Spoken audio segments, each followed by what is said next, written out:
nous avons donné la définition, les missions et les buts du syndicat. Nous avons donné les rôles du syndicat. Nous avons classifié les syndicats. Nous avons donné les domaines d'intervention du syndicat. Et nous avons aussi parlé des choses importantes comme la différence entre un syndicat et toutes les autres organisations de la société civile. En quoi est-ce que le syndicat a des privilèges qui dépassent les bords des autres organisations pour permettre à nos amis d'être toujours à la hauteur de leurs tâches dans la mission qu'ils ont à accomplir dans le cadre de leur organisation. Voilà, je pense que vous avez déjà ramassé toutes les 2 questions que j'avais prévues pour vous.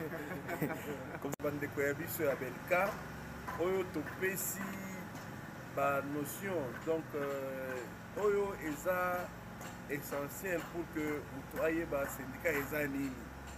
Alors topesi ba définition to lobby ndenge ni syndicat ebandaki to lobby pourquoi était nécessaire syndicat ezala.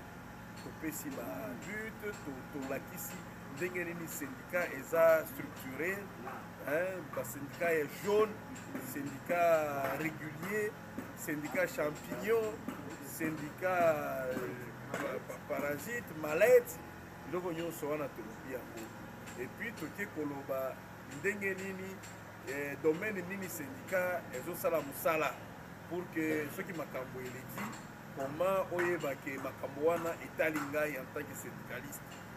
Tolobi vraiment na ndenge nini syndicat eza ONGT, syndicat eza ASBEL-T, mais syndicat eza organisation de société civile comme ASBEL, comme ONG, comme biloko nyonso surtout, à la différence que syndicat eza na privilège.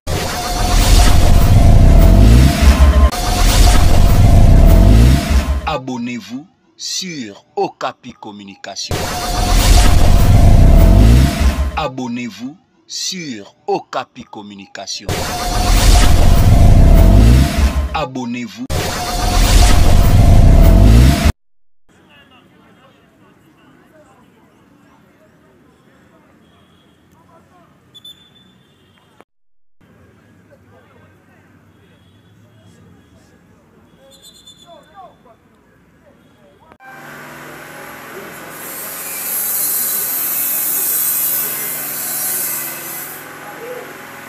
Indépendance,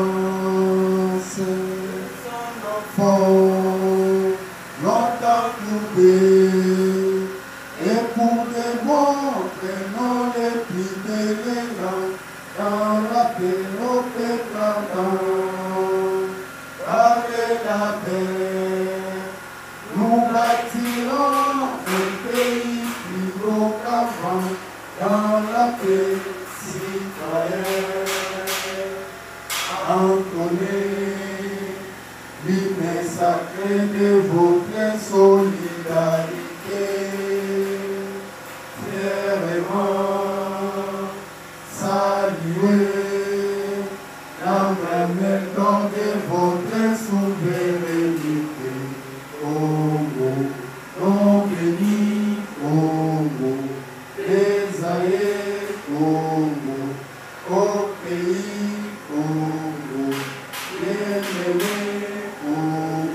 Nous préférons ton sol et nous assurerons ta grandeur. Anti-juin au doux soleil, anti-juin du 30 juin, jour sacré soit les témoins, jour sacré de l'immortel, c'est ma liberté que nous lèvons à notre prospérité pour toujours. Merci beaucoup. Si on peut se mettre. Comme je vous ai dit que la formation sera animée par un panel d'experts, c'est-à-dire que c'est la crème syndicale de la République démocratique du Congo qui sera avec nous. Alors pour évoluer, je vais inviter le président de la BELCA pour les mots et circonstances. Camarade A, Alliance, Alliance, Alliance. parles, tu meurs. Si tu t'éteins, Tu meurs. Et alors, Femme et mère. mot d'ouverture de la formation syndicale du président national de la brigade des enseignants pour la lutte contre les antivaleurs. Très chers partenaires, distingués invités, à votre titre et qualité respective, bonjour. Soyez les bienvenus. À l'occasion de la formation syndicale de ce jour, la brigade des enseignants pour la lutte contre les antivaleurs a le réel plaisir de vous compter parmi nous. Cette séance de formation qui prendra 2 jours, soit du 26 au 27 décembre 2024, permettra aux participants d'avoir les outils syndicaux, d'être armés pour faire face aux actes d'antivaleurs qui ternissent l'image de notre sous-secteur de l'éducation en luttant contre les mauvaises pratiques de certains gestionnaires dont la plupart des cas c'est l'enseignant congolais qui est le plus haut culture. Tout en vous souhaitant une très bonne application à ma qualité de président de la BELCA, je déclare ouverte cette séance de renforcement de capacité. Je vous remercie. Applaudissez pour le président. Et nous aurons à découvrir cet avant-midi. Et je vous ai dit que cette séance de formation avec tout un panel d'experts syndicaux. La parole au camarade Augustin Tombadjouzi, c'est pour votre information, l'INPC, c'est le premier, le Congo ou encore les Aïras Kako. Donc l'INPC, c'est le premier syndicat. Et les autres secrétaires généraux, les camarades Augustin Tombadjouzi, sous votre acclamation. En tout cas, c'est pour moi une grande joie. Je connais très bien camarade Léopold et de toutes ses qualités comme syndicaliste. Et j'ai rêvé toujours un jour partager. Et depuis là, j'ai commencé à cheminer ensemble, raison pour laquelle je ne voudrais pas commencer mon intervention sans le remercier du fond de mon cœur et tout ce que je suis avec lui. Et aujourd'hui, là, quand je suis arrivé, j'ai dit, bon, d'habitude, quand je prends la parole pour intervenir dans une séance de formation, on nous dit toujours, vous êtes la crème syndicale, vous êtes la crème intellectuelle, mais quand vous arrivez quelque part, avec tous ces qualificatifs, c'est intéressant de laisser des empreintes. Et moi, ma méthodologie, quand je parle des syndicats, je dis toujours tout solo là. Donc l'histoire là de théorie, des fois, ça ne donne pas le goût du syndicalisme. Ainsi, chaque fois quand je fais les tours du pays, je dis toujours, je viens pour vous donner le goût du syndicalisme. Et cela a toujours été donné dans les impressions générales. Quand je demande qu'est-ce qui vous a marqué, la plupart des gens disent j'ai eu le goût. J'en ai eu le goût. J'espère que ce sera le cas avec nous ici. Je voudrais commencer par m'excuser, non pas par le retard, parce que le retard, ce sont les organisateurs. Je suis arrivé bien sûr en retard par rapport au temps qui m'était prescrit, mais dit que je suis arrivé, l'activité n'avait pas encore commencé à partager. Et depuis là, j'ai commencé à cheminer ensemble, raison pour laquelle je ne voudrais pas commencer mon intervention sans le remercier du fond de mon cœur et tout ce que je suis avec lui. Et aujourd'hui, là, quand je suis arrivé, j'ai dit, bon, d'habitude, quand je prends la parole pour intervenir dans une séance de formation, on nous dit toujours, vous êtes la crème syndicale, vous êtes la crème intellectuelle, mais quand vous arrivez quelque part avec tous ces qualificatifs, c'est intéressant de laisser des empreintes. Et moi, ma méthodologie, quand je parle des syndicats, je dis toujours tout solo là. Donc l'histoire là de théorie, des fois, ça ne donne pas le goût du syndicalisme. Ainsi, chaque fois quand je fais les tours du pays, je dis toujours, je viens pour vous donner le goût du syndicalisme. Et cela a toujours été donné dans les impressions générales. Quand je demande qu'est-ce qui vous a marqué, la plupart des gens disent j'ai eu les goûts. J'en ai eu les goûts. J'espère que ce sera le cas avec Loïs. Je voudrais commencer par m'excuser, non pas par le retard, parce que le retard, ce sont les organisateurs. Je suis arrivé bien sûr en retard par rapport au temps qui m'était prescrit, mais dit que je suis arrivé, l'activité n'avait pas encore commencé. La grippe sauvage qui a pu me ravager ici là, et j'ai supplié mon médecin pour dire je ne peux pas rater le téléphone, c'est le matin que je trouverai le message du camarade Léopold, et puis j'ai répondu pour dire que les slogans sont vieux. Si tu parles, tu meurs. Et les gens ne parlent pas toujours. Mais les gens qui ont commencé, si tu parles, tu meurs, c'était dans l'idée de défendre rigoureusement les enseignants. Aujourd'hui, on les trouve ainsi que quiconque avait bouffé à gauche et à droite. C'est intéressant de trouver aussi des slogans à la taille. J'ai dit, chers tous, contre. Encore contre. Toujours contre. On peut essayer. Chers tous, contre. Encore contre. Toujours contre les antivaleurs dans le secteur de l'éducation. Donc c'est...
Les gens des bois et point tirés. Maintenant, il y a des fédérations. Dans les fédérations, il y a des secrétaires généraux. Il y en a un secrétaire général de la FENECO UNTC. On met toujours l'UNTC pour dire que c'est une branche qui appartient à l'UNTC partout là. Il est secrétaire général de l'UNTC. Maintenant, le congrès de l'UNTC a lieu tous les 5 ans. C'est comme ça qu'en 2021, il y a eu un congrès, j'ai postulé pour devenir un des 3 vice-présidents de l'UNTC. Donc, UNTC, UNTESA, je suis le numéro 2 de l'UNTC. C'est-à-dire, UNTC qui coiffe tout ça, ce qui était UNTESA, UNTC, il y a un président, 3 vice-présidents et un trésorier général, les 5 personnes. Moi, je suis parmi les 5, donc j'ai un mandat là-bas qui termine en 2026, donc l'année prochaine. Mais je suis secrétaire général de la FENECO depuis 2011. Donc, ça fait toute une décennie et quelques années plus tard. Ça va? Alors, votre humble serviteur, il est enseignant clé à main. Moi, je n'ai pas encore été dans un bureau dictionnaire. Mais je n'étais pas au primaire, j'étais au secondaire en tant que professeur de géographie. Alors, quand j'ai commencé à militer comme syndicaliste, j'ai senti que j'avais des insuffisances. C'est ce qui m'a permis d'aller faire mon cycle de droit. Donc, en plus de ce que j'ai fait la géographie, je suis allé faire le droit à l'intérieur. Et quand je suis arrivé ici, j'ai trouvé que tout le monde est licencié. Moi aussi, je suis allé faire la licence et je suis devenu licencié en droit. N'est-ce pas? Alors, il il y a plus de 10 ans que j'ai terminé ma licence en droit. Alors, j'ai eu la possibilité de faire beaucoup de formations.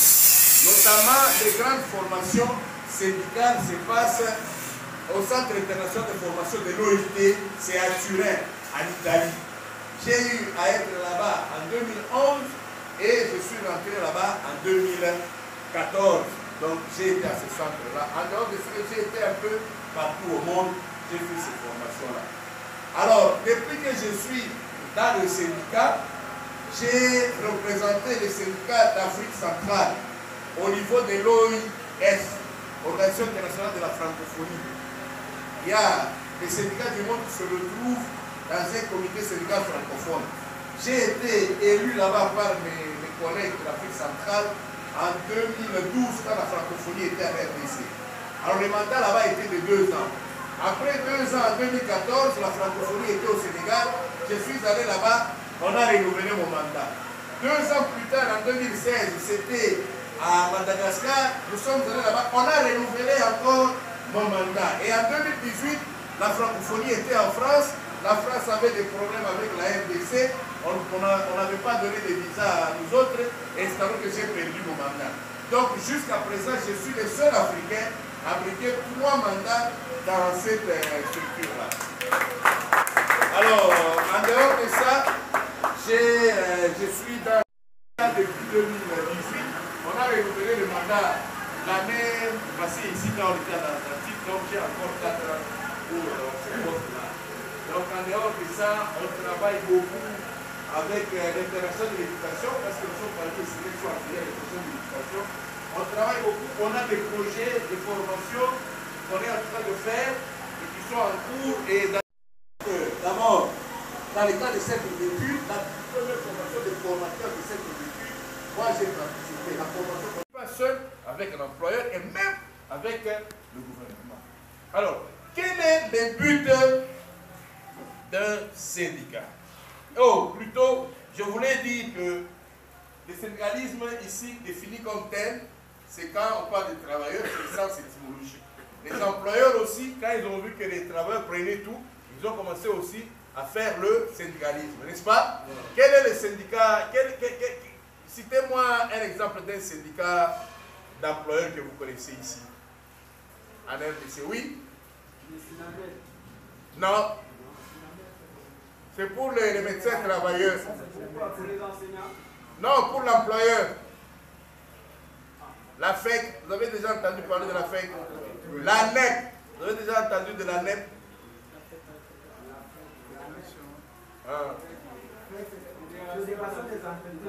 Voilà, un syndicat d'employeurs. Les employeurs peuvent être des personnes morales ou physiques. Hein? Tu as une entreprise, tu es propriétaire, tu peux être une personne physique. Par exemple, l'école ici, ça appartient peut-être à une dame comme ça.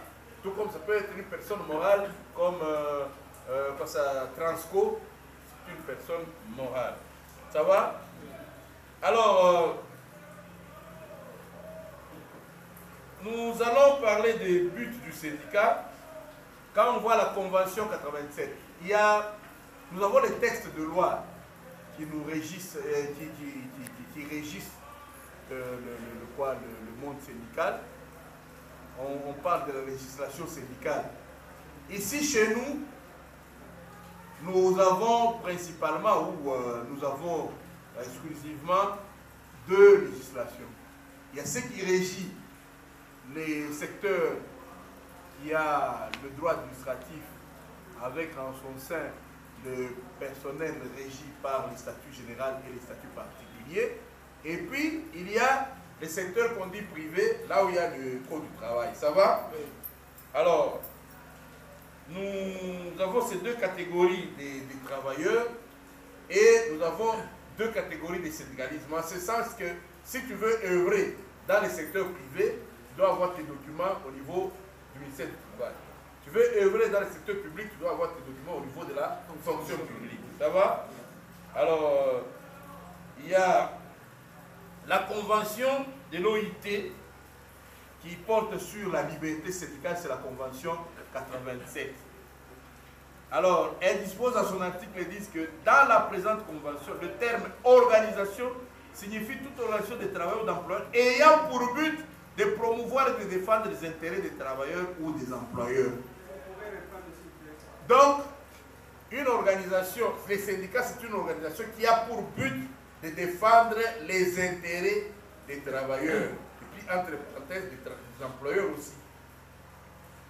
En exigeant que l'employeur paye le jour des maladies, n'est-ce pas? C'est pour les intérêts des travailleurs, n'est-ce pas? Maintenant, en exigeant qu'on ne paye pas la totalité, que l'on paye une partie parce que les travailleurs n'ont pas été sur le lieu de travail. Ça, c'est une revendication qui peut être portée par les employeurs. Ça va? Non. Alors, on dit syndicat, regardez, j'ai dit organisation de la société civile. On dit organisation de la société civile et organisation syndicale. Là où, quand vous êtes dans des textes de syndicats, ou les textes, même dans notre secteur, où on écrit OSC, on parle des organisations de la société civile. Et quand on écrit OS, c'est organisation syndicale. On peut dire organisation syndicale ou les organisations professionnelles, ça s'est dit aussi, n'est-ce pas? Alors, on parle aussi de formation syndicale. Hein? Votre formation syndicale s'appelle comment? Votre organisation syndicale s'appelle comment? N'est-ce pas?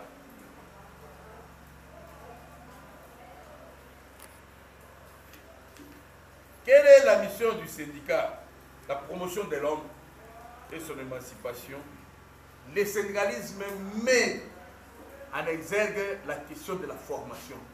Un syndicat sans formation, c'est un syndicat qui est voué à un lendemain qui n'est pas meilleur. Quand on forme les membres, on les fidélise. C'est au cours de la formation qu'on dit aux membres pourquoi est-ce qu'ils doivent être fidèles à leur organisation syndicale. C'est au cours de formation qu'on doit dire aux membres pourquoi ils doivent appartenir au syndicat. C'est au cours de formation qu'on doit dire aux membres pourquoi les syndicats ne doivent pas mourir. C'est au cours des syndicats qu'on doit dire aux membres ce qu'ils peuvent faire, notamment dans le domaine de l'économie, n'est-ce pas? Dans le domaine de droit et plusieurs domaines comme ça. C'est au syndicat aussi qu'on peut avoir une formation supplémentaire pour pouvoir aspirer à une promotion. Vous êtes un huissier là, quelqu'un là qui est à la porte d'entrée, juste pour vous recevoir les gens, vous les amenez là où ils doivent signer, je ne sais pas, la présence. Parce que vous ne savez ni lire ni écrire. Avec le concours du syndicat, il y a des syndicats qui ont des établissements, des formations, des choses comme ça. On vous apprend juste quelques notions d'alphabétisation. Ça vous permet d'avoir d'acquérir des compétences de plus pour vous permettre d'avoir des formations. Donc c'est très important ce que l'on fait. Là, nous allons classifier les syndicats. Là, c'est très grave. Nous avons encore combien de minutes là? D'après d'abord les espèces. Il y a parmi les espèces, premièrement, le rapport entre employeurs et travailleurs. On a les syndicats homogènes. Syndicats homogènes. Homogènes, c'est-à-dire quand vous avez un mélange, vous regardez dedans, vous ne distinguez pas les particules. Ça va? Syndicat mixte, c'est-à-dire vous distinguez les particules. Syndicat homogène, c'est par exemple un syndicat des travailleurs, comme la FENECO, comme la FEC, comme la NEP, comme la CDT, comme tous ces syndicats, ce sont des syndicats homogènes. Maintenant, il y a les syndicats mixtes. Syndicat mixte, c'est dans le temps, ce n'est pas encore en cours chez nous. Syndicat mixte ou mélangé, là où on trouve et l'employeur et les travailleurs dedans. Là, on pratique ce qu'on appelle le paternalisme syndical. Les travailleurs doivent respect, soumission à l'employeur et l'employeur doit protection aux travailleurs. Et ce genre de syndicalisme se développe aussi autrement ici chez nous, en ce sens que certains employeurs se permettent de créer des syndicats dans le temps, les syndicats maison, hein, il y avait cette connotation-là où on trouve que, quelque part, on dit le président du syndicat, il s'appelle Jules. Mais derrière Jules, c'est le PDG, il a tout son cœur là-dedans. Jules, avant de prendre la décision, il dit, oh, attendez que je pose la question au DG. Pose la question au DG. Donc ça, c'est syndicat mixte. D'après la durée ou la stabilité du syndicat, il y a le syndicat durable et le syndicat champignon. Les syndicats champignons, dans le temps, ce sont des syndicats qui naissaient à l'occasion d'une grève et disparaissaient avec la grève. Imaginez-vous que nous avons un problème, c'est quoi? On ne paye pas en décembre. On sent vraiment que d'ici les 30, on ne va pas payer. Et puis on dit, alors revendiquer, on marche là-bas. Bon, qui peut porter les revendications? Par exemple, Willy va porter. On part là-bas, Léopold devant, tout ça. Nous allons là, nous faisons des démarches. Et puis on dit, bon voilà, suite à votre démarche, nous allons maintenant vous payer. Est-ce qu'il y a des raisons encore pour continuer à exister? C'est circonstanciel et puis on appelle ça syndicat champignon. La propriété des champignons est qu'il est très fragile. On peut l'enlever, les raser comme ça. Mais on a trouvé qu'il y a toujours des problèmes parce que nous trouvons dans un monde où les intérêts sont opposés. Les travailleurs voudraient exécuter son travail dans peu de temps et gagner tout l'argent du monde. L'employeur voudrait que tu puisses travailler de façon infinie et qu'il ne te donne rien. Voyez l'opposition là où ça se trouve. Pour les travailleurs que nous sommes, je préfère avoir un congé pour le mois de décembre du 1er au 31, mais qu'on me donne tout l'argent. Pour l'employeur, il préfère qu'il n'y ait même pas de congé et puis qu'il ne te donne rien, qu'il reporte toujours. Alors, devant cette opposition d'intérêt, on voit que ce n'est pas intéressant d'être un syndicat champignon. Il faut être durable. Comme ça, on prévient je vous ai dit que quand on défend, il y a la prévention, il y a la défense, il y a la promotion.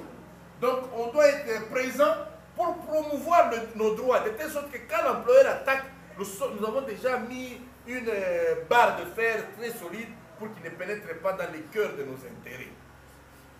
Alors, c'est comme ça que le syndicat durable est préférable qu'au syndicat champignon. Prochainement, vous allez vous trouver seulement encore que on veut encore couper, je ne sais pas quel argent. Vous allez marcher, puis après, vous allez disparaître, ce n'est pas bien. Alors, il y a, d'après les coordonnées, il y a ce qu'on appelle le syndicat permanent et le syndicat mallette. Le syndicat mallette, c'est un syndicat qui n'a pas de siège. Il n'y a pas une adresse. Tout est dans la mallette d'un président fondateur, responsable numéro 1. Il a les cachets et tout. Si vous voulez le trouver, son bureau, c'est le numéro de téléphone. Partout où vous êtes, il vient là, il cherche seulement un cyber à côté, il imprime des lettres en cascade, il met son cachet qui est dans le sac, et puis il te dépose ces lettres-là. Ça, c'est syndicat mallette et syndicat permanent. D'après l'indépendance, il y a les syndicats indépendants et les syndicats fantoches. Les syndicats fantoches sont des syndicats tels que quand on dit fait comme ça, il fait le même jour, l'exécute. C'était ça à peu près l'idée qu'avaient certains syndicats conventionnés, des écoles conventionnées. C'était créé juste pour s'opposer aux autres syndicats indépendants. Alors là, c'était pas pour, dans la plupart des cas de leurs revendications, c'était pas pour les enseignants, mais pour les responsables des bureaux gestionnaires, les conventions là. Alors vous faites parce que le pasteur voudrait obtenir tel objectif. Alors il vous pousse contre l'État et puis après l'État donne et le pasteur prend cette taille la part du lion et ça fait comme ça. Et puis d'après la forme de gestion, il y a les syndicats démocratiques et les syndicats qui ne le sont pas. Ce sont les syndicats de présidents fondateurs. Tout ce qu'ils décident là-bas, ça s'appelle un ordre. Et puis, ça s'appelle « il faut exécuter avec urgence ». On ne peut même pas résister. Ça, ce sont des syndicats non démocratiques. D'après les catégories professionnelles, il y a les syndicats ouvriers, les syndicats des cadres. Vous savez, les cadres, ils avaient l'avantage de donner beaucoup d'argent pour leurs cotisations. Ils étaient fiers et tout ça, et ainsi de suite. Mais on a trouvé par contre que eux avaient la possibilité de créer des syndicats puissants. Un syndicat puissant, c'est celui qui a beaucoup d'argent. Mais par contre, les autres travailleurs ont la chance de créer des syndicats forts. Un syndicat fort, c'est un syndicat qui a beaucoup de membres. Ici, jusqu'à la primature, et tout le monde va bouger. Les policiers, les militaires et les autorités bougent. Les cadres, par contre, ils sont très propres. Ils n'ont que leur argent. Quand on dit marcher, vous les voyez à peine une dizaine, une vingtaine. Vous avez déjà vu, par exemple, je donne un exemple, je ne sais pas comment ça se passe. Quand les médecins doivent marcher, je pense que ça peut faire à peine une centaine. Ce n'est pas parce qu'il est son sang. Parce que le cadre, en tout cas, avec son gros ventre, c'est la chaise et pas la marche. Vous comprenez un peu? Il peut donner l'argent et puis il prend le téléphone, commence à demander, vous êtes à quel niveau? Comptez un peu, vous êtes au nombre de combien? Il veut savoir si ça réussit à partir de la maison. Il ne sait pas que lui, là, ça fait déjà un nombre pour faire ça. Quand les gens sont au nombre de 99, il manque une personne, c'est lui qui peut faire les 100 là. Mais lui, il est à la maison avec son gros ventre parce que le cadre, lui, c'est la chair. Maintenant, les autres, il peut ne pas donner l'argent, mais quand on dit sortons, il est très souple là. À peine vous trouvez des milliers sur la route.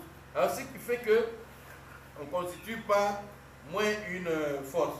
D'après la représentativité, il y a le syndicat qui est représentatif, c'est-à-dire il a gagné des élections, n'est-ce pas? Et il a au moins un siège. Parce que gagner les élections, ça veut dire que tu es implanté, tu es entré dedans, tu as un délégué, au moins un délégué qui te représente. Maintenant, quand tu n'es pas représentatif, c'est-à-dire que tu es encore dehors. Quelle différence maintenant y a-t-il?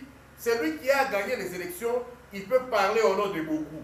Il a la légitimité, il a le mandat, il a le pouvoir. Par contre, celui qui n'a pas gagné les élections, il ne peut pas parler au nom de tout le monde. Ça va? Et les élections dans le secteur privé sont lancées par le ministre du Travail. Dans le secteur public, sont lancées par le ministre de la Fonction publique. Mais c'est l'employeur qui organise. C'est-à-dire le ministre de l'Éducation qui prend les dispositions pour faciliter la réalisation des élections. Tandis que quand nous sommes ici pour les élections, je crois que nous, on avait un délégué là-bas, je ne sais pas si on en a encore. Solidarité, solidarité, à jamais solidarité, car l'union fait la force.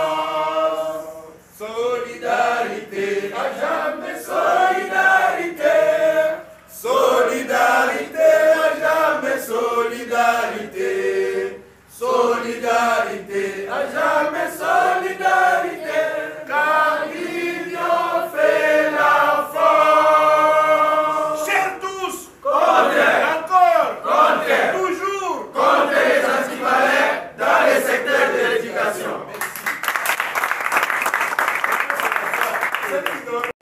Maison. L'entreprise s'appelle Régie des eaux. Le syndicat s'appelle Sinatreg, Syndicat national des travailleurs de la Régie des eaux. Il est syndicat maison. Celui qui vient d'être créé des protestants, c'est comment encore? Sinep. La maison, c'est pour les protestants. Il s'appelle Sinep, c'est un syndicat maison. Ça va? Il y a aussi des syndicats, dans le temps, il y avait des syndicats d'entreprise ou de l'établissement. Les gens peuvent créer, non pas un syndicat maison, mais juste pour défendre les intérêts de leurs membres. Là, le problème avec les syndicats maison, c'est quoi? C'est qu'on dirait les syndicats créés avec le quitus de l'employeur maison, du propriétaire de la maison. Ça va? Mais les gens peuvent créer une histoire de façon indépendante. Alors, en dehors de ça, il y a ce qu'on appelle syndicat professionnel. Par exemple, le syndicat des enseignants, c'est professionnel. Mais le syndicat interprofessionnel, comme l'UNTC, il prend tous les secteurs de la vie, de façon illimitée et indéterminée. Tout travailleur doit avoir une place dans cette grande maison-là. La CDT de même, ça prend tous les secteurs, mais chacun se retrouve. Mais dans chaque secteur, il y a des représentants qui sont des experts du domaine où ils se retrouvent. Ainsi, vous avez la Fédération nationale des enseignants et éducateurs sociaux, FENECO-INTC, qui est dirigée par des gens du domaine pour pouvoir booster les intérêts des travailleurs dans le secteur. Il y en a aussi pour les autres domaines, et ainsi de suite. Ça fait que nous nous retrouvons tous dans un syndicat interprofessionnel. Du point de vue structurel, il y a ce qu'on appelle les syndicats autonomes. Et puis, il y a, c'est à structure simple, et puis les autres ont une structure compliquée. Un syndicat autonome, c'est comme une proposition indépendante. Vous pouvez me la définir? Une proposition indépendante, c'est une proposition qui ne dépend pas d'une autre et qu'une autre dépend d'elle. C'est ça les syndicats autonomes. Mais par contre, les autres qui ont des structures compliquées, on dit, c'est dans le code de travail où on en parle un peu, il y a un syndicat qui est membre d'une fédération. La fédération est membre d'une confédération.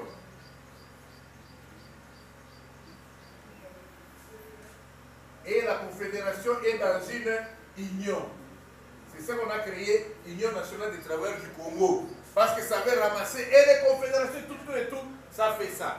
Donc, on part d'un petit ensemble, n'est-ce pas, vers les grands ensembles. Donc, on peut trouver des syndicats autonomes, lui, ils ne se retrouvent pas ici. Une fédération se retrouve ici parce que dans une fédération, il y a les syndicats, n'est-ce pas? C'est-à-dire, les syndicats dépendent de lui, même si lui ne dépend pas des syndicats. Il en contient, c'est qu'il n'est pas autonome. Un syndicat autonome, c'est un syndicat qui n'en a pas en son sein et puis qui ne dépend pas d'un autre. Là, il est autonome.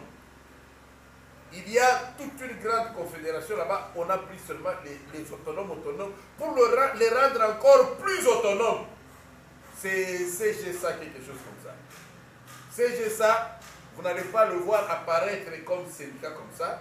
Il est là juste une structure pour encadrer les autonomes.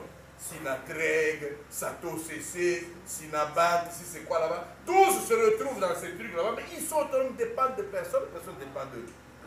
Par contre, quand vous prenez la FENECO est dans l'UNTC. Et l'UNTC a des autonomes. Et ni l'UNTC ni la FENECO ne sont des syndicats autonomes. Ça va?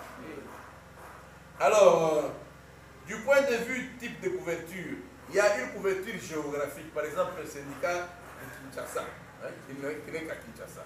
Il y a une couverture thématique, par exemple, le syndicat des enseignants. N'est-ce pas? Alors, du point de vue regroupement, il y a ce qu'on appelle l'intersyndical. Ça, c'est très important de connaître. Intersyndical. Alors, je vous ai dit qu'il y a deux législations différentes. Il y a dans les secteurs publics des intersyndicales, il y a dans le secteur privé des intersyndicales. Qu'est-ce qui se passe dans le secteur privé, dans une entreprise? Comment se crée l'intersyndical? Nous allons aux élections. Nous sommes 5 syndicats. Après les élections, 3 syndicats passent. Les 3 syndicats trouvent directement, de façon directe et automatique, une place dans l'intersyndical. Celui qui n'a pas été réélu, il perd automatiquement sa place dedans. Alors, les syndicats élus se constituent, celui qui a été majoritairement élu à partir de la base des travailleurs, pas un consensus entre les syndicats pour dire, venez, nous sommes élus à combien? Nous sommes 3. Bon, qui peut être président? Votons. Non, ça c'est interdit par la loi. C'est les résultats des élections là-bas qui font que moi, je deviens président de l'intersyndical, l'autre vice-président et ainsi de suite. C'est comme ça que se constituent les intersyndicales dans les entreprises. Il n'y a pas un texte qui dit qu'il doit y avoir une intersyndicale. Mais il y a une certaine obligation morale pour les syndicats évoluant dans une entité quelconque de constituer l'intersyndicale afin de converger leurs forces et de coordonner leurs actions. Sinon, celui-ci va dire, bon, moi je vais chez l'employeur pour réclamer l'augmentation de 10%. L'autre va écrire l'employeur, moi je demande 200%. Et quand vous allez vous retrouver, ça sera de la confusion. Et cette division là-bas ne va profiter qu'à l'employeur. Parce que l'employeur se dira, moi je ne peux composer qu'avec celui qui est humain par rapport à lui. pas par rapport à vous, parce que pour nous, les plus humains, c'est celui qui réclame 500%. Mais les moins humains, pour nous, c'est celui qui réclame 10%. Pour l'employeur, celui qui est le plus professionnel, c'est celui qui réclame 10%. Celui qui réclame 500%, non. Alors, il va commencer à te contrecarrer et te faire des histoires pour que tu lâches prise. C'est ça l'intersyndical, le rôle. Maintenant, quand nous allons dans le public, là, les textes de loi sont clairs. Dans le privé, il n'y a pas un texte qui institue l'intersyndical. Dans le public, la loi institue l'intersyndical.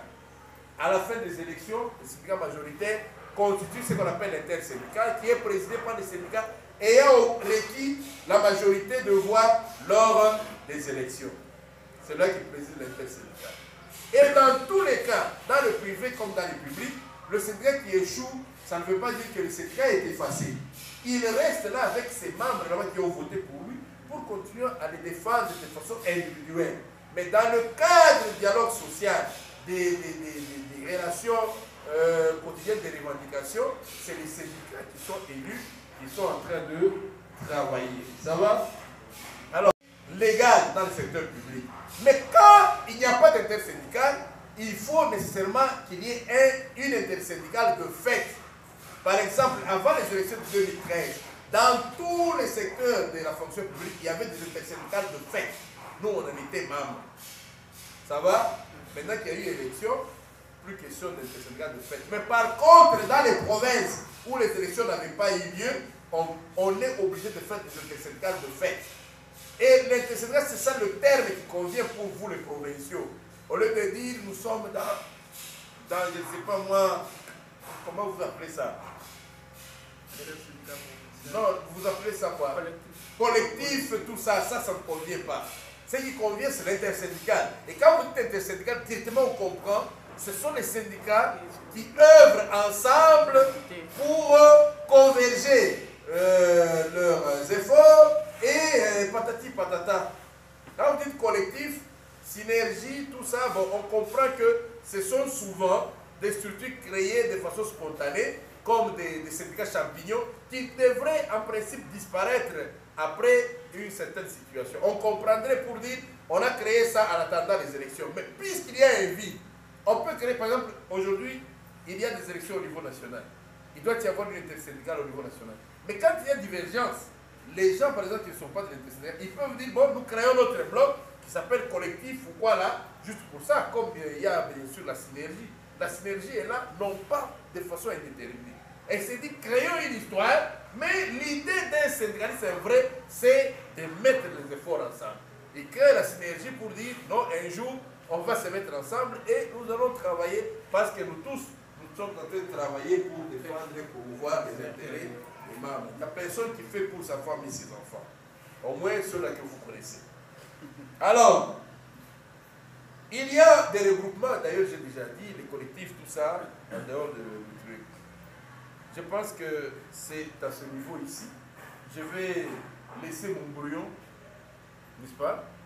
Laisser mon brouillon, peut-être l'affiner pour donner au camarade Léopold, si vous voulez mettre ça en ligne, l'affiner bien et puis mettre mon nom pour que l'on dise que celui qui a fait ça, si on dit que c'est un idiot, vous savez tous que c'est un idiot qui a fait, il n'a pas été correct, n'est-ce pas? Et ici on apprécie, vous dites non, on apprécie le travail qu'il a fait. Donc je vais faire ça, je laisse comme brouillon.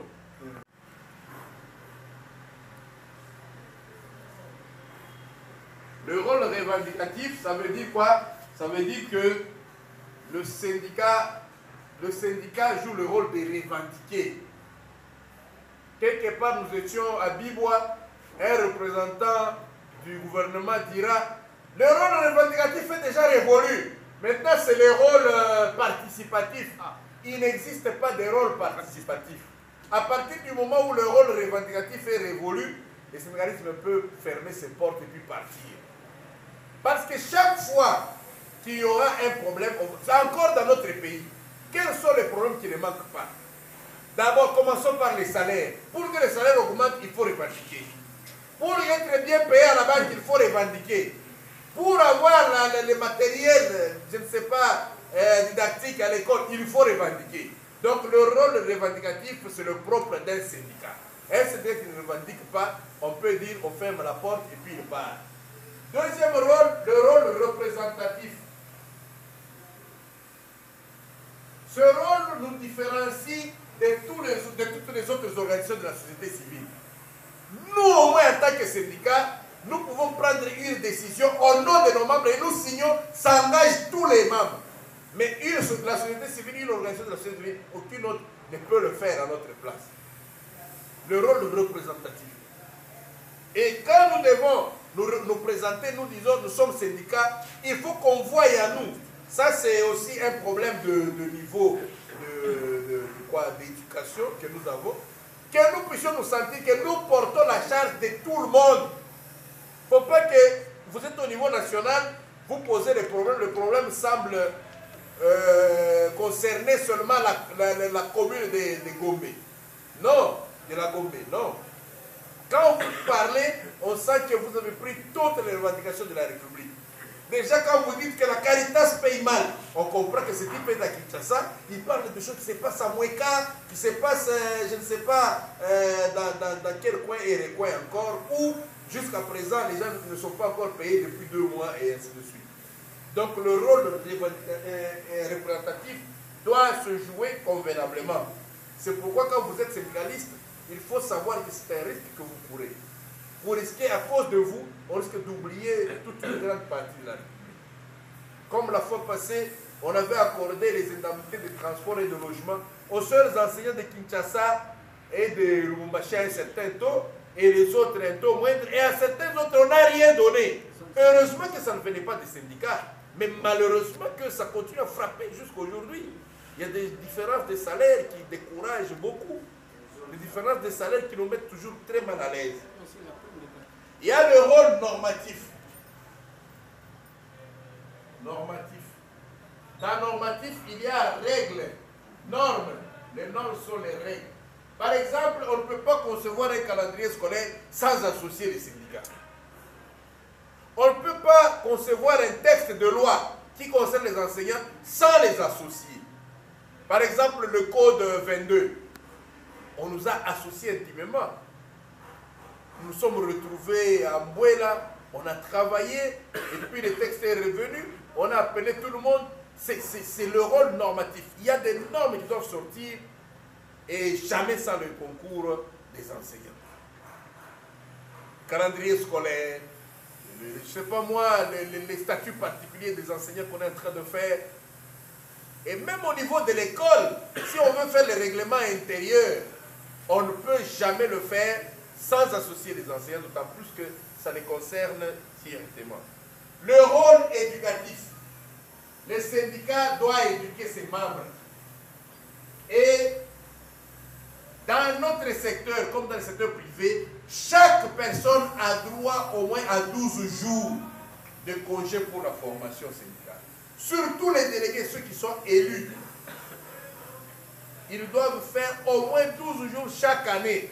Donc vous là, vous devez commencer à vous battre en 2025 pour réaliser 12 jours de formation. On fait 2 jours comme ça, vous savez, ce n'est pas suffisant. Et puis on prend des matières, on comprime. On devait se faire ces matières de façon à l'aise. Une pause de midi, là-bas, vous mangez un gros foufou de 2 personnes, vous seul. Parce que quand quelqu'un est en formation, il ne peut bien acquérir des compétences, des connaissances, que s'il est bien traité, en bonne forme, avec des salles bien aérées là. La salle ici est quand même suffisamment aérée, c'est bien. Mais quand il fait très chaud là, ça ne conviendra pas. Les formations, ce sont des formations qu'on doit acquérir dans des très bonnes conditions, dans des meilleures conditions possibles. Et vous comptez comme ça 12. Et quand vous terminez, vous sentez que non, je deviens une autre personne, j'ai été baptisé au nom du sénégalisme. N'est-ce pas? Et puis, il y a le rôle social. Le dernier, c'est le rôle social. On ne peut pas créer une cantine scolaire ou quoi sans que vous ne soyez au courant. Jamais. Il y a les vivres qu'on veut distribuer et puis vous n'êtes pas au courant. On doit toujours associer les membres du syndicat dans ces choses-là.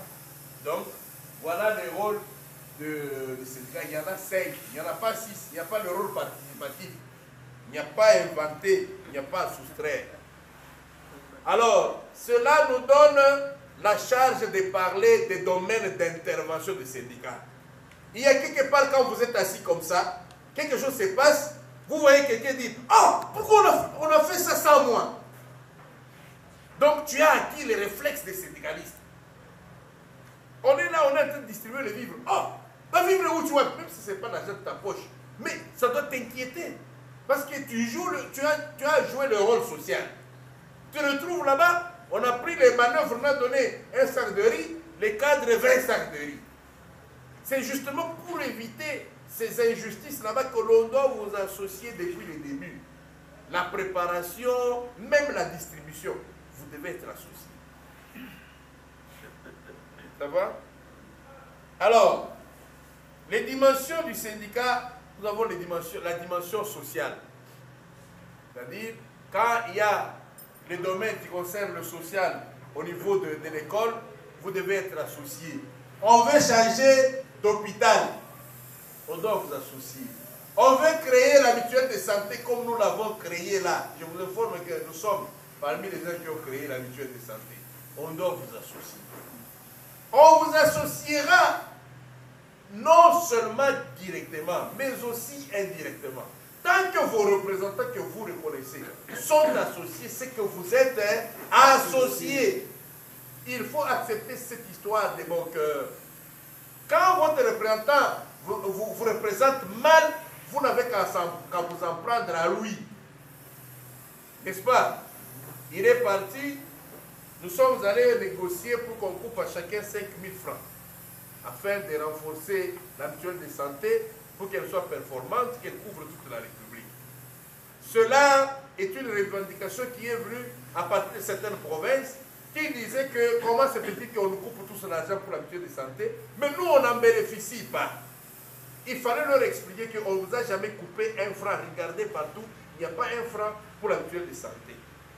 Le tout était parti comment? On se retrouve dans des négociations. Nous avons demandé que l'on nous aide à ouvrir les centres de santé. Parce que commencer à demander l'argent comme ça, ça ne reviendra qu'à qui? Alors, le gouvernement a dit, voilà, j'ai 1 milliard par exemple à vous donner. Qu'est-ce que vous dites? Nous avons dit non, sur les 1 milliard, prenez 400 millions, mettez dans la mutuelle, 600 millions, donnez aux enseignants. Vous comprenez comment on a coupé? Et c'était pour tout le monde. C'est normal que les autres réclament aussi. Mais il se fait qu'on a commencé à implanter la mutuelle. On sent que l'argent là-bas, avec le dollar qui était, je ne sais pas, 200, c'est allé jusqu'à 920. Toujours contre les animalettes dans le secteur de l'éducation. Alors on peut y aller pour la dernière fois. Chers tous, toujours, encore, contre les animalettes dans le secteur de l'éducation. Merci beaucoup. Voilà, nous allons.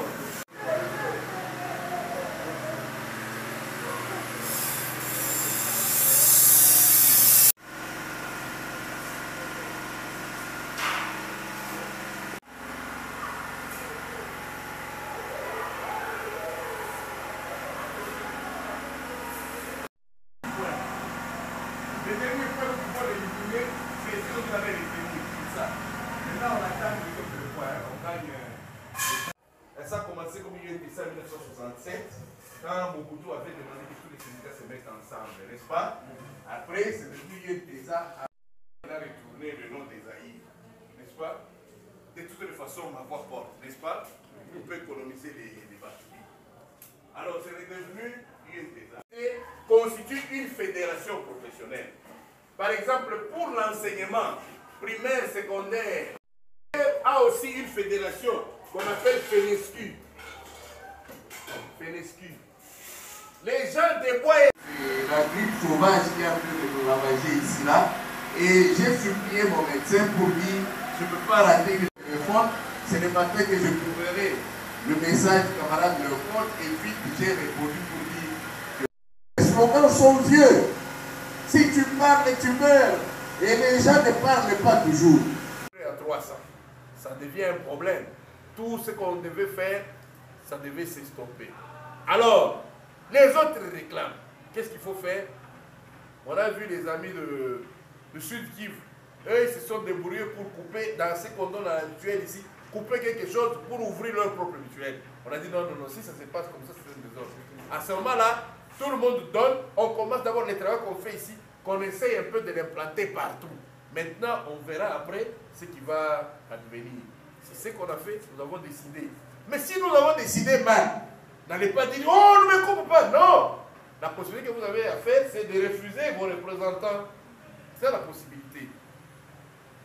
Il faut avoir ces réflexes syndicaux. C'est comme ça que ça va nous épargner des difficultés. Quand vous n'avez pas ces réflexes là-bas, vous allez marcher contre une décision qui a été prise. Finalement, la preuve va dire quoi?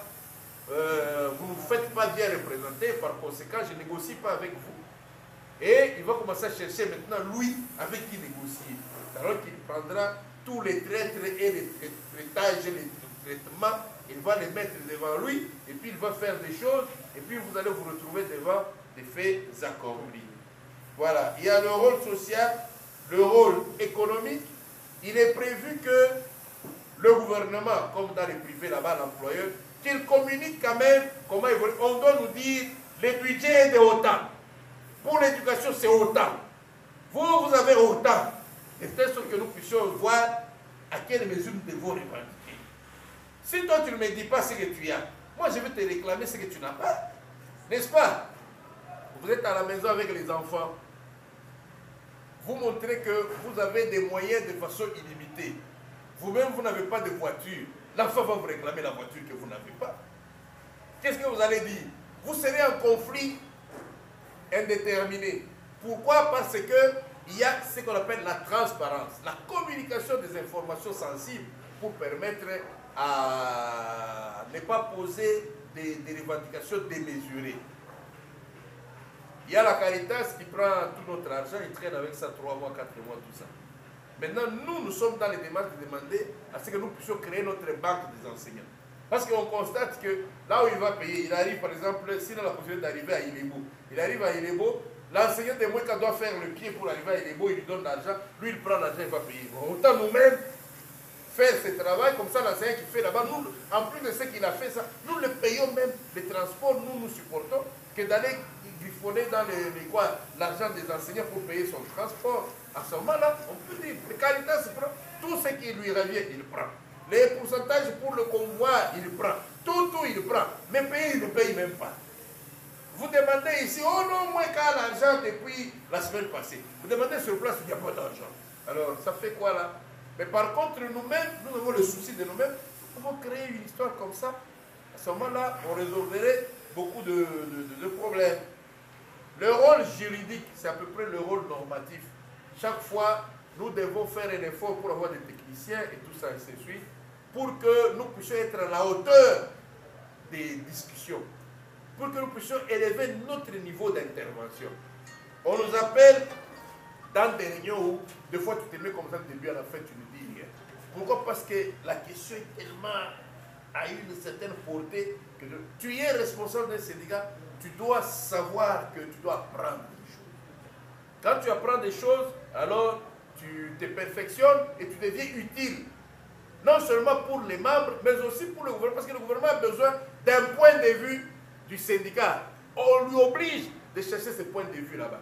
La loi cadre dit que la gestion de notre système éducatif est partenariale. Tu ne vas pas être un partenaire pour remplir les chaises libres.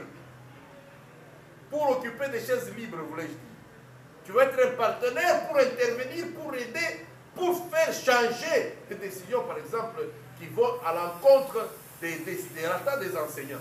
Mais quand tu n'as pas de niveau, qu'est-ce que tu vas faire? Tu te retrouves avec les membres, tu parles comme un perroquet ou une perruche, et quand tu te retrouves devant le gouvernement, oui, disent. Mais là, ça devient un contraste qu'il faut combattre dans le secteur de l'éducation. Beaucoup de syndicalistes sont comme cela. Ne croyez pas que quand on amène des syndicalistes à Bibois, c'est la solution. Parce que la plupart des syndicalistes sont pris pour des pourcentages, des opérations retour. Vous allez voir, on amène des enseignants en cascade là-bas et on met dans leur bouche seulement wow. On se retrouve là, je me rappelle une fois, j'étais assis, on a dit non, maintenant nous allons travailler en commission. J'ai vu un groupe, oh, pourquoi en commission? Qu'est-ce que vous voulez cacher? Et tout ça, et ainsi de suite. J'étais obligé de les appeler à côté pour commencer à leur donner les notions rudimentaires en matière de ces questions-là. J'ai dit, mais écoutez, vous savez, nous sommes là 300 personnes. Avec 300 personnes, vous allez faire quoi? Dites-nous si nous avons 3 heures. C'est 1 heure pour 100 personnes. Donc chacun a moins d'1 minute. Et puis il y a des égoïstes là-bas, quand ils vous prennent la parole, là-bas, ils monopolisent et puis ça vous prend déjà 15 minutes comme ça. Dites-nous qu'est-ce que nous allons faire. Mais il y a des questions spécifiques qui demandent à ce que les gens interviennent, qu'ils fassent des beaux textes pour que ça puisse rencontrer nos préoccupations. En sortant d'ici, on dira qu'on a travaillé. Sinon, on aura un point et le point ne va pas terminer parce que les doigts seront toujours en l'air parce que nous sommes 300. Ce sera toujours une personne prend 15 minutes, l'autre 15 minutes, l'autre 15 minutes. Et puis le temps est terminé, mais les doigts restent en l'air. Par contre, quand nous sommes dans un groupe de 10, on sait réfléchir. Ah oui, oui, vous avez raison. Comment vous vous appelez? Et comment tout ça? Mais il ne vous appellera jamais. Vous lui avez répondu, il a pris les coordonnées, il vous a trouvé intéressant, et puis après, il est parti avec vos coordonnées, il a jeté ça à la poubelle ou aux toilettes, on ne sait pas, et puis c'est terminé. Donc, c'est important que nous puissions nous former chaque jour. Alors, sur le plan politique, vous savez, les politiques éducatives, nous avons un mot à dire. Nous avons des situations là-bas d'un certain niveau politique, mais qui ont des répercussions dans notre secteur, qui ont des répercussions sur les conditions de vie et de travail des enseignants. Nous devons en avoir la maîtrise, nous devons en avoir la bonne compréhension pour choisir comment réagir d'une façon ou d'une autre. Il y a le rôle culturel. Culturel, on parle de la formation, de l'éducation. Il est du devoir des syndicats de former ses membres. Quand on donne à chaque membre 12 jours, c'est que les syndicats doivent se préparer à les former. On donne 12 jours aux membres, on ne peut pas dire aussi aux syndicats de donner 12 jours, aux syndicats de s'organiser pour que les formations atteignent tout le monde. Parce que nous, la formation, tout le monde en parle quand même. Bien que ces derniers temps, on est trop surchargé et puis on n'arrive pas à en organiser comme par le passé. Nous allons reprendre avec nos formations en ligne pour que les gens soient toujours au point de ce qui se passe. Il y a la dimension internationale, il y a par exemple l'éducation ici. Pour que l'on puisse bien la traiter ici, il faut qu'on ait des informations au niveau international. On donne à notre système éducatif, c'est 18% je crois, comme budget pour les budgets, dans les budgets nationaux. Mais toute l'Afrique subsaharienne, la moyenne c'est 22%. Vous comprenez? C'est aussi une occasion pour nous de nous appuyer sur cette information pour revendiquer l'augmentation du budget alloué à l'éducation, n'est-ce pas? Il y a ce qu'on appelle les objectifs de développement durable. Ça concerne tout le monde. Nous devons voir comment ça se passe ailleurs pour que nous puissions aussi faire autant. La question de la privatisation de l'éducation. Tout ça nous concerne et au niveau international, nous ne pouvons pas faire des choses sans ce niveau là-bas. Alors, on avait déjà classifié les syndicats et les membres. On a dit qu'il y a ceux qui sont régis par la Constitution, ceux qui sont régis par le droit du travail, ceux qui sont régis par tout ça. Il y a des cadres, il y a des ouvriers. Il ne faut pas oublier, partout où vous irez, qu'on tient compte des hommes et des femmes. Quand vous avez des formations comme ça, faites un effort pour qu'il y ait au moins 30% de femmes. C'est une obligation légale, mais aussi, c'est pas, comment dirais-je, une obligation morale. En principe, ça devait faire 50%. Mais le pays a adopté 30%. Dans notre secteur, c'est 20% seulement des femmes. Donc nous devons faire un effort quand on est là avec les membres comme ça, qu'il y ait cet équilibre-là. Qu'il y ait l'équilibre entre les jeunes et les femmes et les vieux. Vous savez, dans notre secteur, c'est plein de vieux. Vous savez aussi que l'avenir du secteur, ce sont les jeunes. Quand vous avez les membres, vous tenez compte d'eux. Les retraités ne suivent plus la formation. Prenez pas un retraité pour qu'ils suivent la formation. À moins qu'il y ait une formation spécifique pour leur catégorie, on ne va pas refuser. Les personnes vivant avec handicap, si vous en avez, il faut leur donner le bénéfice des priorités de manière à ce qu'ils puissent bénéficier des formations. Alors, par les membres, il y a ce qu'on appelle les membres adhérents. Vous connaissez les membres adhérents? Un membre adhérent, c'est celui qui a signé le bulletin d'adhésion. Il est là, il a signé le bulletin d'adhésion, c'est-à-dire on lui retient l'argent par mois. Et il y en a beaucoup. Il y a les membres affiliés. Il signe le bulletin d'adhésion ou d'affiliation. Il est avec vous. Maintenant, la différence entre un membre affilié et un membre adhérent, c'est que les membres affiliés se limitent au bulletin, n'est-ce pas? On lui coupe l'argent et puis c'est tout.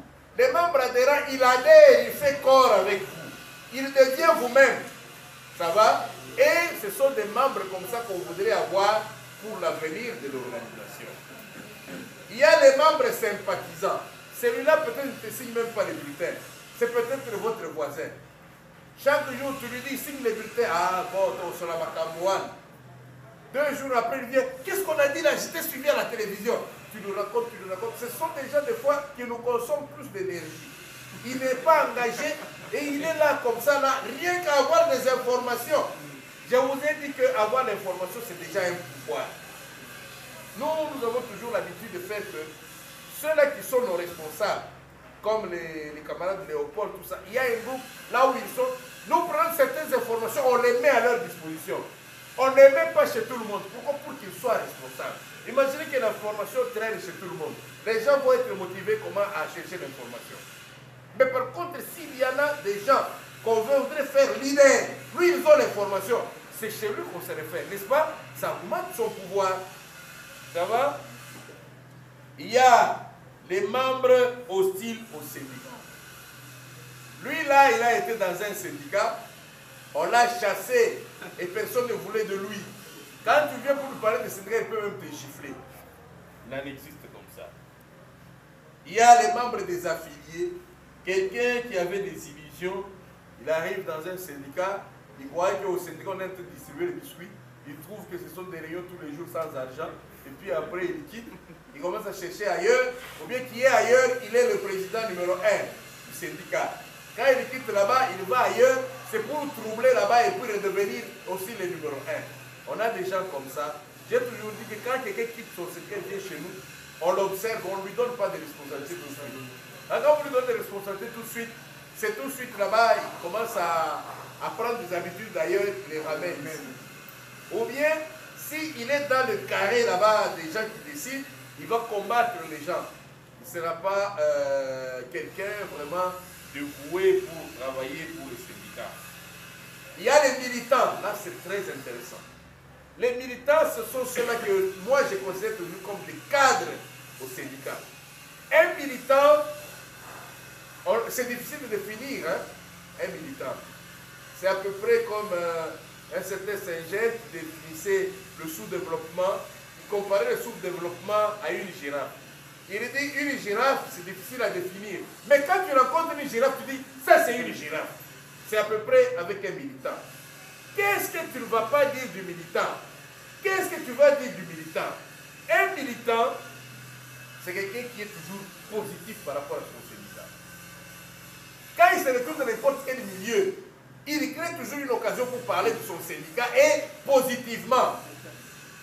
On peut lui avoir fait des choses, des mauvaises choses, mais quand il parle de son syndicat là, tu sens que c'est autre chose. Vous en avez déjà connu des militants des 20 clubs. Moi je connais un collègue qui est décédé, il était toujours en vert blanc. Il fait comme ça, il te montre son sous-vêtement vert blanc, chaussettes vert blanc. Il dit, moi, vert noir, hein. Il dit, moi tu me donnes le riz au fait de manioc, je ne mange pas parce que c'est vert blanc. Il me disait ça comme ça. Le Foucault l'a dit, c'est possible. Lui, ça c'est un militant. Il est là, tu es militant, membre de l'UNTC FEDECO. C'est rouge, jaune. Quand tu rencontres rouge, blanc, c'est la CDT, tu ne peux pas porter. Tu rencontres le vert blanc tracé, tu ne peux pas porter. Tu es toujours rouge, jaune. Un militant. Un militant, lui, n'a pas besoin que tu lui dises que non, écoutez, nous avons réunion demain. Toi, tu vas venir pour préparer la salle. On dit, bon, demain, nous allons le trouver à 16h à Bossom. Lui-même, il est ici déjà à Bossom, il arrange la salle. Et puis, il se met là-bas à attendre les autres. Des fois, il se met à relayer l'information. Tu donnes seulement une information réunion demain. C'est lui maintenant qui est en train d'envoyer partout. C'est ça, un militant. Un militant, c'est un altruiste. Il n'attend pas que l'on lui donne quelque chose de suite. La plupart des vrais responsables que nous avons, que ce soit au niveau syndical ou ailleurs, s'ils sont devenus ce qu'ils sont devenus, c'est parce qu'ils étaient militants. Tiens, parce qu'il n'y en avait pas dans la caisse. On a eu à recevoir des partenaires, il n'y avait rien dans la caisse. On a dépensé de notre argent. Et puis à un moment donné, on a commencé à voir qu'au lieu de dépenser l'argent, on peut dire, fais un projet. Ce projet, c'est quoi là? Là où moi j'ai dépensé l'argent, c'est l'argent qui vient des partenaires pour que moi je dépense. On se retrouvait comme ça là-bas. Moi je regarde mon salaire. Je donne 5 000, 5 000. Je dis, hé, écoutez les nombres, il ne faut pas que ce soit au-delà de 30. Deuxième différence, pas de texte provisoire.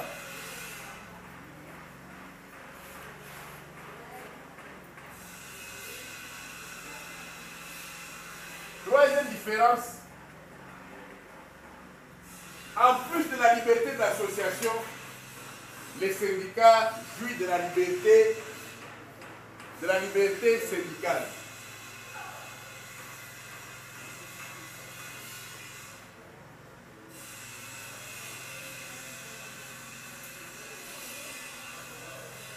Premièrement, un syndicat ne peut pas être suspendu. Toute ONG, une église là-bas qui fait des bruits, tout ça, un bourgmestre, je sais qu'il peut faire un arrêté de suspension. Il peut faire un document là pour le suspendre. Une ONG qui n'œuvre pas bien, on peut le suspendre, mais jamais un syndicat. Pas de suspension. Deuxièmement, pas de radiation.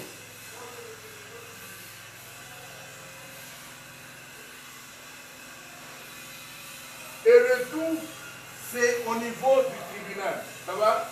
Donc au niveau de la justice, où les matchs se jouent. Si on a des problèmes avec un syndicat, on va se plaindre au niveau du tribunal. Si c'est le gouverneur qui ne veut pas de syndicat, il va au tribunal. Si c'est le ministre qui n'a pas besoin de syndicat, il va au tribunal. Lui ne peut pas prendre, il ne peut prendre aucun acte contre un syndicat.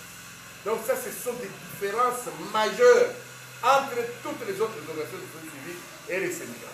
Par conséquent, jouissant de la liberté d'association, le syndicat, on peut dire, il est comme les autres organisations de société civile, et puis avec un plus d'avantage qui est la liberté syndicale.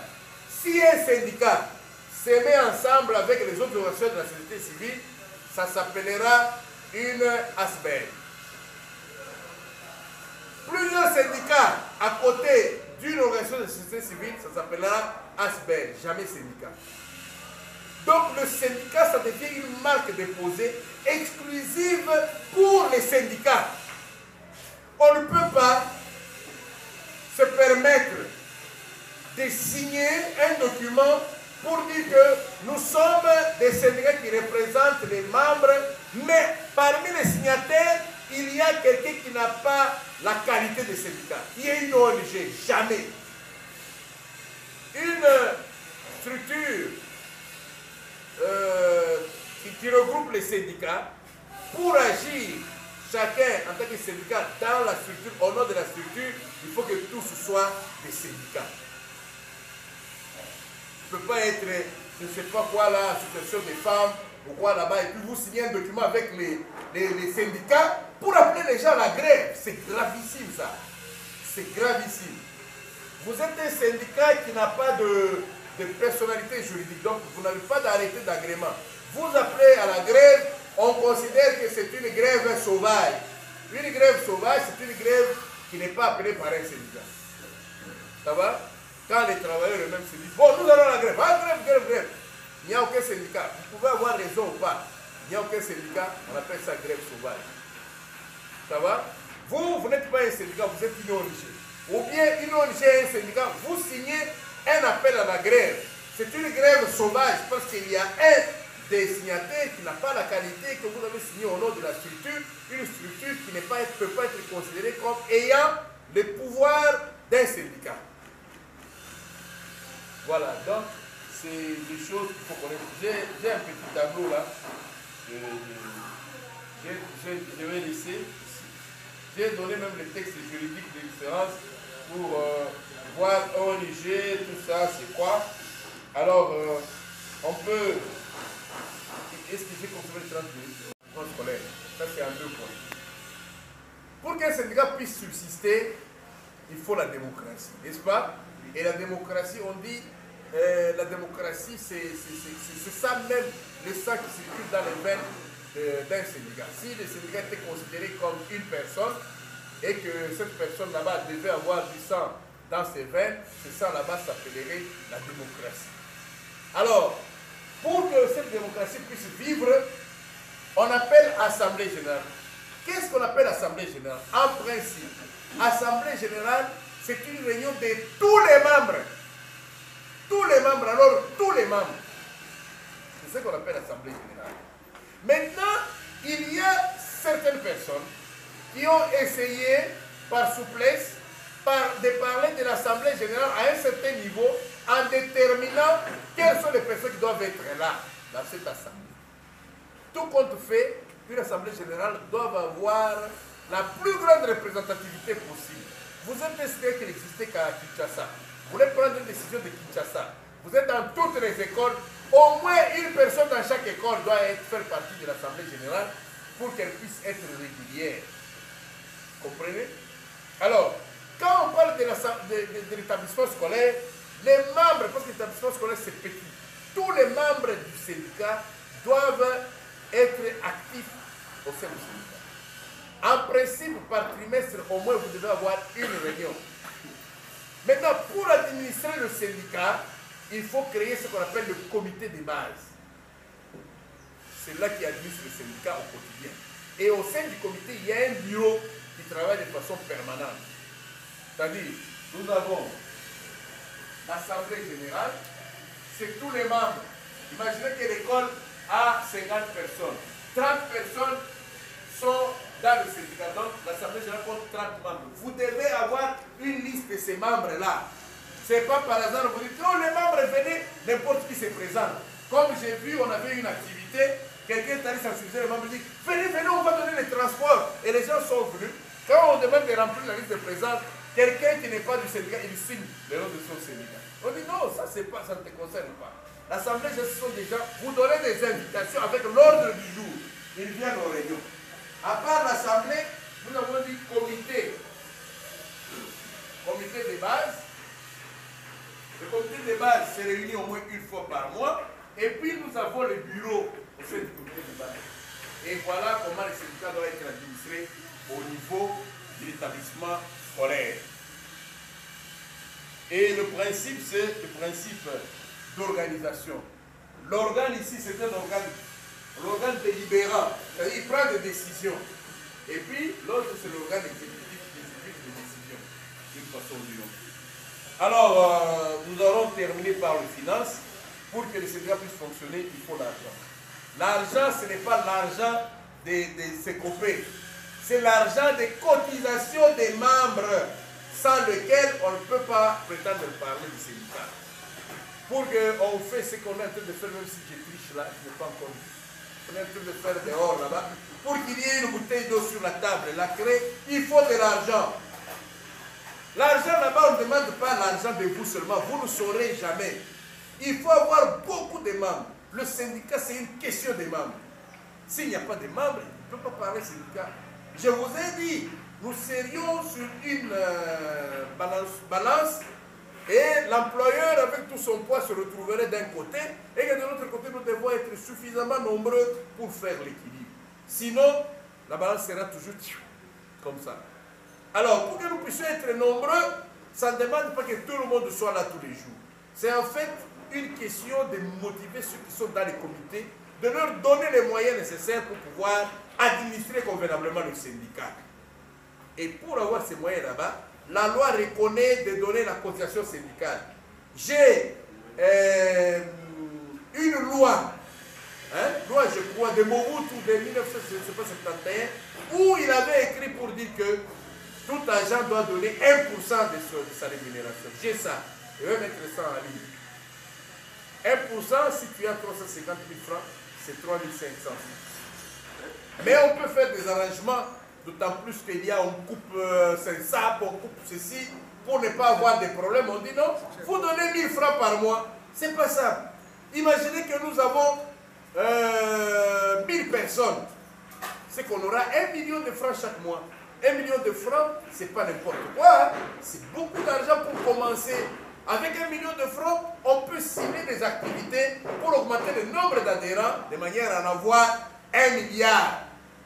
Et pourquoi pas 1 million de milliards, je ne sais pas moi, pour faire des molles au nom des enseignants qui vont commencer à produire et on se redistribuerait les recettes de ces activités-là.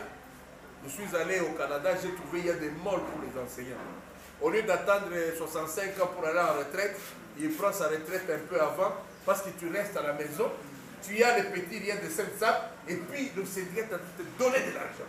Parce que pendant que tu es là, tu donnes de l'argent. Ce que nous donnons à SENSAP là-bas, en retour, ça ne conviendra pas pour vivre pendant nos derniers temps. Mais eux là, ils ont compris avant. Ils se sont dit non, ce que nous devons faire maintenant là, nous devons faire des cotisations syndicales. Nous devons faire aussi créer une caisse de mutuelle, comme j'ai vu les gens de Bracongo font ça. Ils donnent la cotisation syndicale si c'est 1000 francs, et puis 5000 ça va dans cette caisse-là. On s'est dit, cette caisse ici, quelqu'un peut avoir des problèmes, il prend 50 000 et il remet 60 000. Parce que c'est de l'argent qu'on veut garder. Et puis à un moment donné, nous achetons le premier mol, par exemple. Ça devient pour les enseignants. Recette mensuelle, je ne sais pas, 1 million de dollars. Nous sommes à combien? Nous sommes 1000 personnes. Ceux-là qui partent à la retraite, c'est 2 personnes. On commence à les payer. Et dans notre temps, l'argent, on trouve, on achète encore mol. Et tout ça. Ça s'est fait déjà au Canada. J'ai vécu ça. Donc, les cotisations, c'est la source principale de financement des syndicats. On peut organiser des formations comme ça, payantes. Mais je vous assure, il n'y aura que 2 personnes. Parce que les gens n'aiment pas être formés. Alors, ces ressources là-bas, quand on les a, il faut savoir bien les gérer pour donner confiance aux autres, afin qu'ils soient suffisamment motivés pour pouvoir continuer à contribuer. On paye par mois, que ce soit automatique, soit vous signez un document là-bas, vous déposez à la banque vous paye, il verse directement dans les comptes du syndicat. Et quand il verse dans les comptes du syndicat, le syndicat a le devoir à la fin du mois ou de l'année, il détermine le montant qui était sorti, c'est autant. La formation, nous avons fait autant. Voici ce qui reste dans la caisse. Voilà ce qui va motiver les gens à donner davantage. Et les gens eux-mêmes peuvent dire, 1000 francs c'est peu, mettons 2000, comme ça on fait des grandes choses. Mais quand vous prenez cet argent là-bas, ça devient de l'argent pour entretenir le deuxième bureau. Ça devient l'argent pour vous acheter des meubles de la maison. Parce que les biens mal acquis ne profitent jamais. Vous savez ça? Tu ne peux pas prendre cet argent là-bas pour aller faire les champs. Il n'y a rien qui va pousser. Retenez-le très bien. Et c'est l'expérience. Nous, on est un peu ancien dans ce domaine. Prenez cet argent mal acquis. Mettez ça quelque part, ça ne va pas faire. Allez chercher la bière, ça va faire très bien. Allez demander à Fanny Poupa de mettre ton nom dedans. C'est là que ça va te pousser. On va te dire, pour mettre ton nom seulement, Augustin, 1000 $. Mais je voulais que tu mettes Augustin Toumbanzouji, les grands formateurs. Oui, ça, il faut 6 000 $. Tu vas prendre cet argent, tu vas mettre là. Ok, ça va s'enterrer là. Tu ne l'auras jamais. La moindre des choses, c'est à la fin de l'année, tu communiques à tout le monde, voilà, dans la caisse, il y a autant. Pour preuve, vérifier tout ça, ainsi de suite. D'autant plus que la signature, c'est entre les mains du numéro 1 et du financier. Voilà, pour ce qui me concerne, ce que j'ai dit. Et j'attendrai de vous quelques questions pour édifier certains points d'ombre. Sinon, nous continuons à échanger dans les réseaux et tout ça. Je suis très actif. Quand vous m'écrivez, Ne croyez pas que si je n'ai pas répondu demain, je n'ai pas répondu aujourd'hui même, je pourrais répondre, je ne veux pas répondre. Je vais toujours répondre, demain ou après-demain, vous aurez la suite. Merci beaucoup de votre aimable attention. Ce qui est curieux est que toutes les femmes sont allées à la cuisine. On désigne, quelle est la procédure pour désigner le président de l'intersyndical? Qui sont parties prenantes pour que le président de l'intersyndical soit désigné ou voté? Ça, c'est la première question. La deuxième question concerne, vous avez parlé, parce qu'il y avait un ami Mwanza qui n'avait pas compris, vous avez voulu parler de la convention. De la convention, là, on parle de... C'est ça? C'était ça? La convention 87. Je ne sais pas si vous allez réserver ça quand vous allez parler des instruments juridiques. Je pense qu'en suivant votre exposé, vous avez presque bossé le tout. Je ne sais pas comment, si vous pouvez revenir sur les instruments juridiques ou soit vous les garder pour les question des statuts, ceux qui sont gérés par les statuts. Alors, je veux un peu avoir une clarification sur la statut de l'enseignant debout. On nous aurait cru que nous n'étions pas, nous ne sommes pas de la carrière, comment dirais-je, fonctionnaire.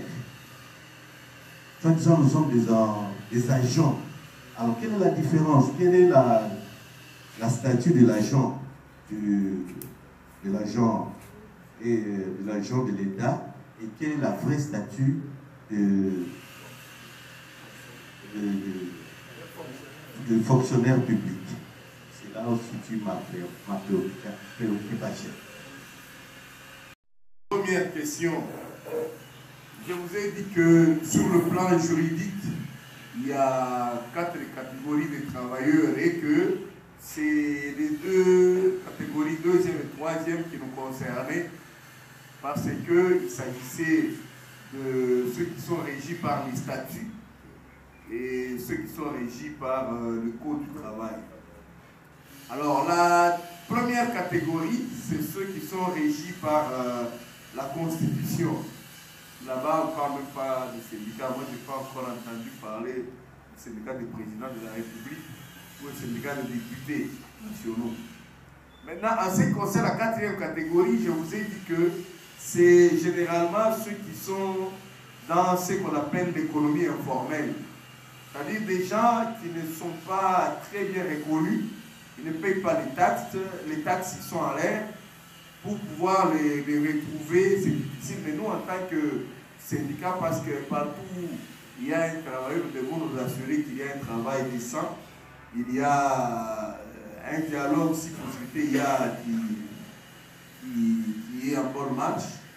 Il y a la protection sociale. Et puis, il y a aussi le travail qui est décent. Le travail qui est décent, donc la protection sociale, le dialogue social, il y a les normes internationales qui sont respectées et puis l'emploi, il est vraiment quand même passable tel que quelqu'un puisse se retrouver.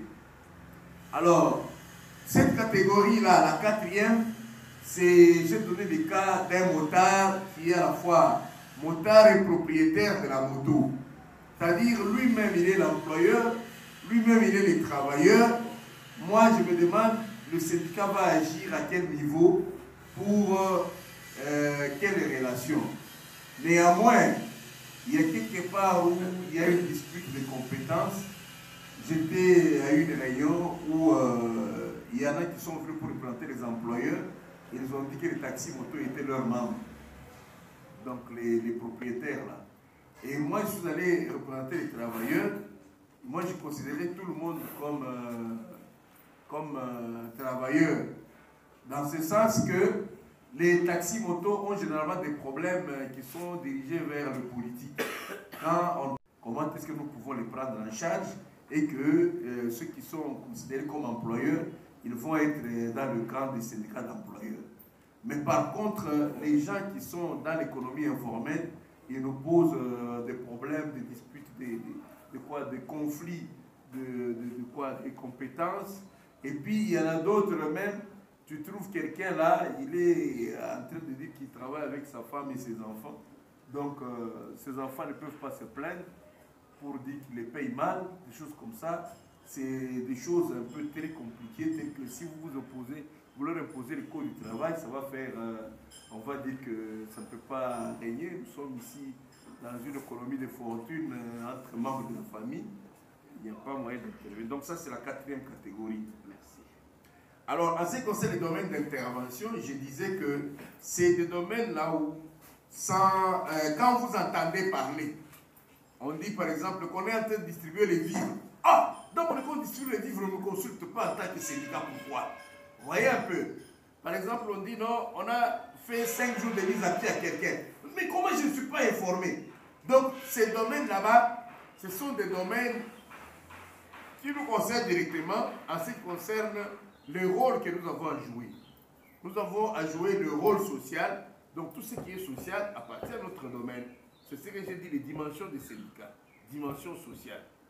Tout ce qui concerne les revendications, le rôle revendicatif, c'est-à-dire quand nous avons des avantages qui sont acquis, on arrive à la fin du mois, on coupe à chacun $20. Donc nous devons revendiquer, c'est notre domaine d'intervention. Nous avons, par exemple, on veut faire un texte, un règlement intérieur, on change l'horaire de travail. Au lieu de commencer à 8 heures, on dit que désormais, à partir de la semaine prochaine, vous allez commencer à venir à 7h30. Ça, c'est notre domaine, le rôle normatif. On crée une norme, on doit nous consulter pour pouvoir donner notre point de vue. On dit, nous commençons le travail à 8 heures, désormais, à partir de la semaine prochaine, on doit commencer à 7 heures. Nous devons être consultés, c'est-à-dire donner notre point de vue. Ce n'est pas une question d'information. Parce que dans le dialogue entre ceux qui représentent le gouvernement ou l'employeur et ceux qui représentent les travailleurs, il y a trois dimensions. Il y a la dimension information. Par exemple, la météo déclare qu'il y aura une forte pluie et que pour accéder à notre école, il y a des flaques d'eau un peu partout. Moi, j'ai appris ça en tant que syndicaliste. J'ai le devoir, en quelque sorte, d'en informer l'employeur pour dire non, écoutez, demain, c'est intéressant que vous puissiez demander à tous les enseignants de ne pas venir parce qu'il y aura de fortes pluies selon les prévisions météorologiques. Personne ne saura accéder à l'école et les enfants et les enseignants devront rester à l'école. Alors l'employeur pourra dire non, écoutez, ces choses là-bas, des fois ça ne tient pas, autant demander à tout le monde de venir. Donc vous avez donné quand même l'information. Et lui de son côté, il peut faire autant. Il vous dit, voilà, malgré qu'il y aura la pluie demain selon les prévisions météorologiques et que nous avons à proclamer les élèves, il faut profiter de cet instant pour terminer. Pour cela, moi, je voudrais que tout le monde vienne. Au lieu de venir à 8 heures, comme les prévisions, c'est que la pluie va commencer à 8 heures, que tout le monde vienne à 6 heures. Vous voyez un peu? Maintenant, là, ça devient de la consultation à la fois. Hein? Je disais, la consultation, c'est... J'ai besoin de ton point de vue. Qu'est-ce que tu en dis? Mais je ne suis pas obligé de prendre ta position. L'information, c'est pour prévenir, pour dire, par exemple, tel est malade, des choses comme ça, on s'informe. Oh, tel jour, l'argent, les salaires, par exemple, il n'y a pas encore le fonds nécessaire pour vous payer le 15. Donc, on va payer le 16. Ça, c'est une information. La consultation, on demande votre point de vue. Quand même on demande votre point de vue, on n'est pas obligé de prendre votre point de vue. Ça va? On vous dit non, écoutez, nous allons faire que demain, tout le monde va venir à 6 heures. On dit non, à 6 heures c'est difficile. Il y a le transport, tout ça. Et l'employeur va réfléchir. Il dit, comme il y a un problème de transport, par exemple, il met un autre moyen à votre disposition, ou quoi que ce soit, mais il applique ce qu'il a. Il vous dit, moyennant tel amendement, j'applique quand même que les gens viennent à 6 heures. Maintenant, la dernière dimension, c'est la négociation. C'est ce que nous allons faire à Bibois. C'est-à-dire, Nous voulons que l'employeur nous donne 500 $ par mois. L'employeur dit non, non, non. Dans mon coffre ici, vous avez déjà chacun 150 $. Moi, je peux vous ajouter que 10 $ ou 20 $ pour faire 160 $. On dit, mais de 500 à 160. Maintenant, on commence à se tirailler. On peut converger à un moment donné, mais il n'est pas, ce n'est pas une consultation pour que nous puissions donner notre point de vue et lui applique ce qu'il applique. Nous devons, ça doit déboucher par un accord. C'est comme ça qu'à la fin, on doit signer un document pour dire que on retrace ce qui s'est passé. Les syndicats ont demandé autant. Mais l'employeur a dit, compte tenu des difficultés, il a présenté avec les preuves, il a dit qu'il ne peut donner que 10 $. C'est après débat et délibération que l'on a trouvé que l'employeur a dit qu'il va s'efforcer d'atteindre 50 $. Vous voyez un peu comment ça se passe. Donc ce sont ces dimensions là-bas. Et quand on se retrouve dans ces cadres là-bas, sachez que l'augmentation des salaires, tout ça, c'est le domaine des syndicalistes. On ne peut pas augmenter les salaires comme une fois là. On voit seulement un ministre là-bas, c'est Maillot, il passe à télévision, il dit on augmente les enseignants 15 000 francs. On dit mais c'est passé où? Donc dans une réunion du conseil des ministres, on décide d'augmenter 15 000. Non, ça c'est notre domaine. Nous devons être jaloux. Parce que si ça ne passe pas par nous, eh bien, écoutez, nous allons effacer notre présence. Il en est de même pour quelqu'un qui veut revendiquer. Nous disons toujours qu'il faut syndicaliser toutes les revendications. Tu arrives en retard, on te fait une sanction de 5 jours. Tu vas pleurer là-bas, tu vas supplier, tu te mets à genoux, on annule ça, tu es content, tu es parti. Demain, un autre vient, on lui fait 3 jours de mise à pied, il va supplier, on annule. Mais quand tu portes ça à la connaissance du syndicat, le syndicat il va revendiquer, l'employeur demain il va dire, ah, si je sanctionne encore, le syndicat viendra. Il arrête définitivement, voilà ce que nous avons gagné. C'est comme ça que les syndicalistes fonctionnent. Quand vous faites des choses de façon isolée, ce n'est pas syndicaliser vos revendications, ça fait que vous allez commencer à tourner autour du pot et vous retrouver dans un interminable, dans un cycle-là qui est interminable, où les gens vont se sentir finalement esclaves. Mais par contre, quand vous portez la connaissance, c'est-à-dire, quoi, pour un retard, on te fait 3 jours de mise à pied. Il s'est référé à quel texte? Il porte, il arrive là-bas, il dit non, quelqu'un s'est présenté en retard. Il dit qu'il vous a appelé. Pourquoi vous faites ça? Oh, c'est pour terroriser, tout ça. Non, ça ne se passe pas comme ça. Ça ne se passe pas comme ça, mais vous aussi, les syndicalistes, oh, vraiment, il annule. Et demain, quand quelqu'un arrive en retard, il ne va pas le faire. Parce qu'il sait que le syndicat est là. Il va revendiquer. Donc tout ça, c'est ce qu'on appelle les dimensions du syndicat. Les domaines d'intervention du syndicat. Les domaines juridiques, les domaines sociaux, les domaines politiques, tout ça. L'impôt, par exemple. On est en train de couper pour les travailleurs, je ne sais pas, autres là-bas, un montant. À un moment donné, on se retrouve que tous les salaires, tu travailles que pour l'impôt. La revendication, tu ne la portes pas sur l'employeur, tu la portes sur le gouvernement. Alors qu'on va faire des grèves, non pas dirigées vers nos employeurs, mais dirigées vers le gouvernement pour réclamer, revendiquer le taux qui est appliqué pour l'impôt, qui est exorbitant. C'est ça. Alors, une intersyndicale, c'est d'abord une porte appropriée pour pouvoir converger nos activités en tant que syndicat, coordonner nos actions. Sinon, comme j'ai eu à le dire, un syndicat peut venir revendiquer l'augmentation de 10%. L'autre écrit, c'est ce que nous avons connu à Bibois dernièrement. Nous, il faut rester classique, il faut rester professionnel. Vous êtes là, nous disons, voilà, ça c'est l'intersyndical. Tout doit passer par là.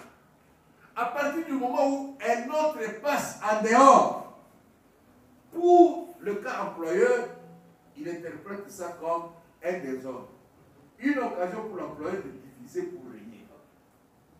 Il essaie de voir le poids, il dit, le syndicat qu'il a écrit de façon individuelle, c'est lequel? C'est la FENICO. Maintenant, la FENICO, qu'est-ce qu'il a comme poids? Bon, la FENICO, on sent qu'il est implanté quand même dans telle façon. Mais par contre, l'intersyndical est composé de qui? Est-ce que la FENICO c'est un poids? Oui, c'est un poids. Alors, on les divise. On entre dedans, on divise. On commence à traiter avec la FENICO parallèlement avec vous. Vous êtes l'intersyndical avec 58 syndicats, on vous demande de présenter 58 personnes. Tandis que la FENICO, à elle seule, on demande de présenter 10 personnes. Et dans la plupart des cas, FENICO aligne des gens pour que quand on leur donne le per diem, ils vont se partager avec le responsable de la FENICO. Et c'est depuis je ne sais pas, une dizaine d'années qu'on ne vit que ça. On vit que comme ça. Il y en a qui ne vivent que de ça. Ils arrivent à se faire de la fortune à cause de ces mauvaises pratiques. Maintenant, l'intersyndical devait être un chemin tracé pour toutes les structures qui se retrouvent en face d'un partenaire commun. Le nôtre s'appelle Ministère de l'Éducation nationale et Nouvelle Citoyenneté. Il doit y avoir qu'une seule intersyndicale. Et l'intersyndicale là-bas, elle peut être de fait ou légale. Une intersyndicale est de fait lorsqu'il n'y a pas d'élection. C'est comme ça qu'on a vécu pendant plusieurs années jusqu'en 2013. C'est-à-dire, nous sommes obligés de nous concerter pour mettre sur pied l'intersyndicale. C'est quoi l'intersyndical? C'est l'ensemble de tous les syndicats qui œuvrent dans un secteur.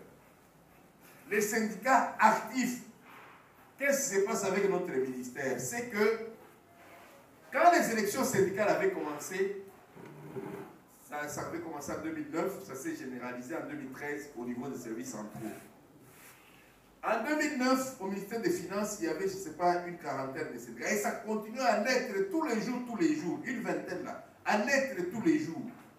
Quand Makata Pogno devient ministre des Finances, il dit non, écoutez, on va faire des élections parce que ce n'est pas possible. Camarade Jules et camarade Léopold sont deux responsables des syndicats titulaires et camarade Gilles, $1000 par mois.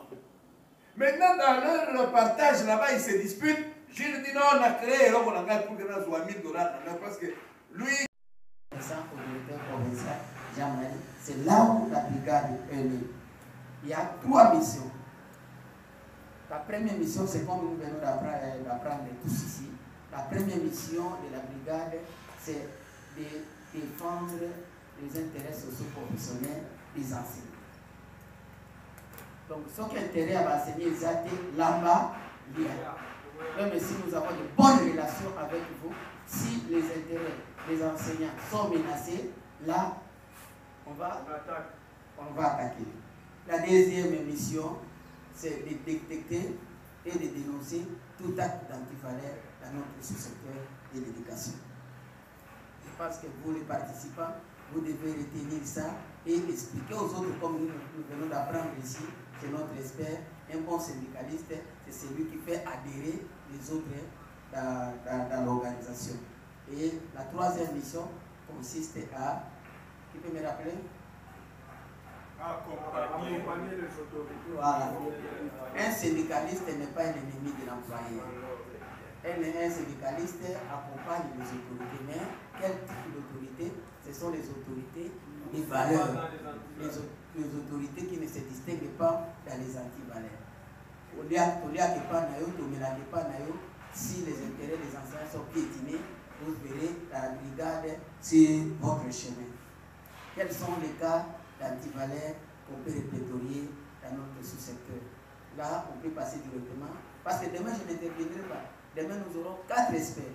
C'est comme ça, à passage, je vous demande d'être matinal. Parce que les 4 experts vont pouvoir donner la matière. Et quand les autorités provinciales vont venir ici, je pense que nous allons clôturer la séance. Quels sont les antivaleurs que nous pouvons répertorier dans notre sous-secteur? La première, vas-y, rapidement. Vous êtes brigadier ou pas? Papa Eli, je commence ici.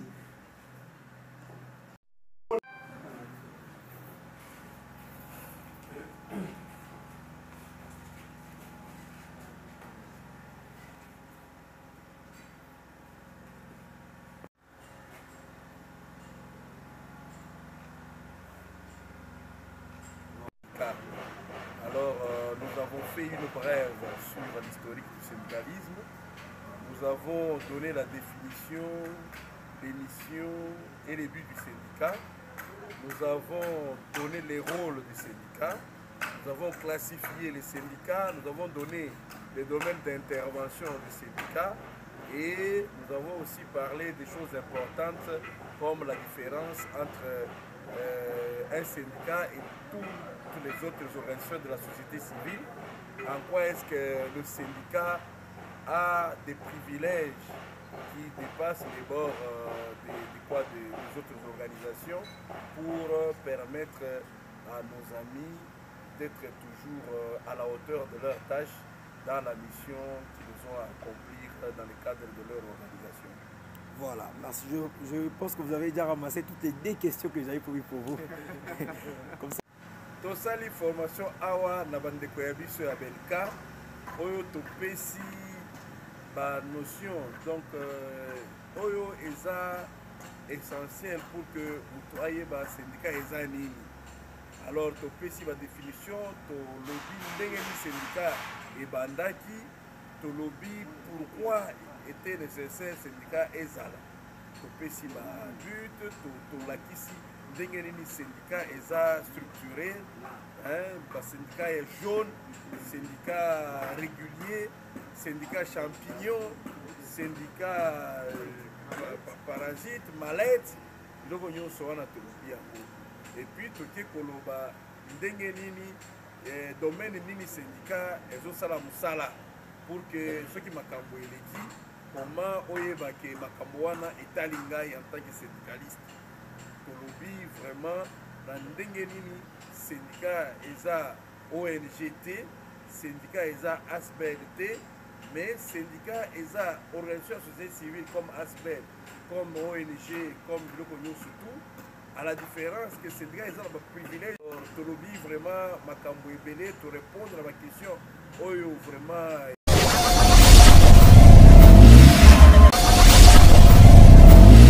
Abonnez-vous sur Okapi Communication. Abonnez-vous sur Okapi Communication.